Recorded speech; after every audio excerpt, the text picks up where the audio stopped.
তোমার পা দুইটা বড় দামি, তোমার এই দুইটা পা দিয়া মদিনার অলি গলিতে তুমি হাঁটছ, যেই মদিনার অলি গলিতে রাসূল হাঁটতেন, সাহাবায়ে কেরাম হাঁটতেন। হাজি, তোমার দুইটা চোখের বড় দাম, কারণ এই দুইটা চোখ দিয়া তুমি রাসূলের রওজা আতহার দেখছ, এই দুইটা চোখ দিয়া আল্লাহর কালো গিলাপ দেখছ, আল্লাহর ঘর দেখছ, সাফা মারওয়া দেখছ।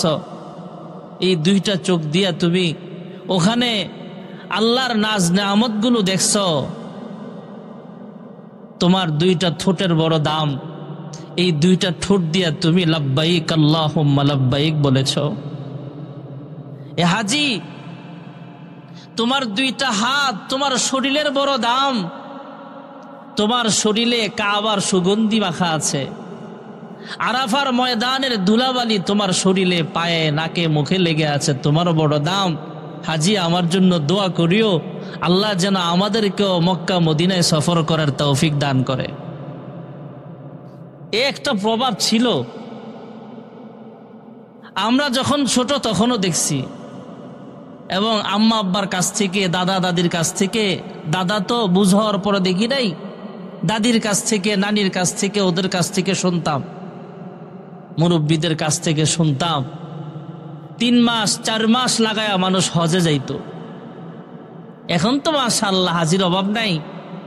এমনও হাজি আছে আরাফার ময়দানে মারামারি করে। আমার নিজের চোখে দেখা মিনার ময়দানে, মিনা বাজারে, যেখানে ইহরাম পরিহিত অবস্থায় মশা মারলেই দম দেওয়া লাগে, হজ নষ্ট হয়ে যাবে নয়তো, এখানে মারামারি করে, গুছায় নাক ফাড়ায়। আজ থেকে 50 বছর আগে, 40 বছর আগে, তখনকার হাজিও হাজি, আমরাও তো হাজি। আবার এখানের হাজি সাহেবরা রাগ করেন না, আপনাদের কথা বলছি না। আমি তো হাজি, হজ করে আসলাম, এখনো আমার রাসূলের সুন্নত দাড়িটা আমার মুখে লাগে নাই, আমি কিসের হাজি? আমি হজ করে আসলাম, এখনো আমার 5 ওয়াক্ত নামাজের পাবন্দি নাই। আমি হজ করে চলে আসছি, আমার বিবি এখনো বেপরদা। আমি হজ করে চলে আসছি, এখনো আমার মেয়ে বেপরদায় চলে, ছেলে বেপরদায় চলে। এখনো আগে ঘুষ খাইতাম, এখনো ঘুষ খাই, আগে সুদ খাইতাম, এখনো সুদ খাই। সিস্টেমটা বদলাইছে আর কি।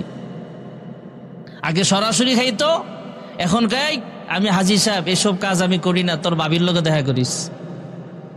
এমন আছে না নাই? এই জন্যে যেই কথাটা বলতেছিলাম, আগের হাজির অনেক দাম ছিল, এখনো আছে, এখনো অনেক হাজি আছে। আমি কয়েকদিন আগে ট্রাভেলস এজেন্সির অফিসে গেলাম কোনো এক কাজে, তো উনি আমাকে একজন আলেমের নাম বলল। আলেমটা আমি চিনি, ভালো আলেম, বিজ্ঞ একজন আলেম। হুজুর, উনি আমার সাথে উমরায় গেছেন, উমরায় যায়া সে মক্কার বড় আশেক, মদিনার বড় আশেক। আমি বললাম, বুঝলেন কিভাবে? কয়, এই হুজুরে মদিনায় ঘুমায় না, রাত্রে তাহাজ্জুদের সময় গেলেও দেখি মদিনাতুল মুনাওয়ারায়, আবার দিনের বেলা যে কোনো সময় যায়, তখন যায় দেখি সারাদিন শুধু সেখানেই থাকে। প্রয়োজন হলে, জরুরত হলে বাসায় আসে, বাকি সময়টা শুধু মদিনার রওজা আতহারের সামনে কাটায়। রিয়াজুল জান্নায় নামাজ পড়ে, ওখানে বৈশা দুরুদ পড়ে, আর আল্লাহর রাসূলের রওজা আতহারের দিকে তাকায় তাকায় শুধু কান্দে। আর যতদিন মক্কায় ছিলাম, ততদিন রাত্রেবেলায় তাহাজ্জুদের সময় উইঠা দেখতাম সে আমাদের আগেই উইঠা মক্কায় চলে যায়।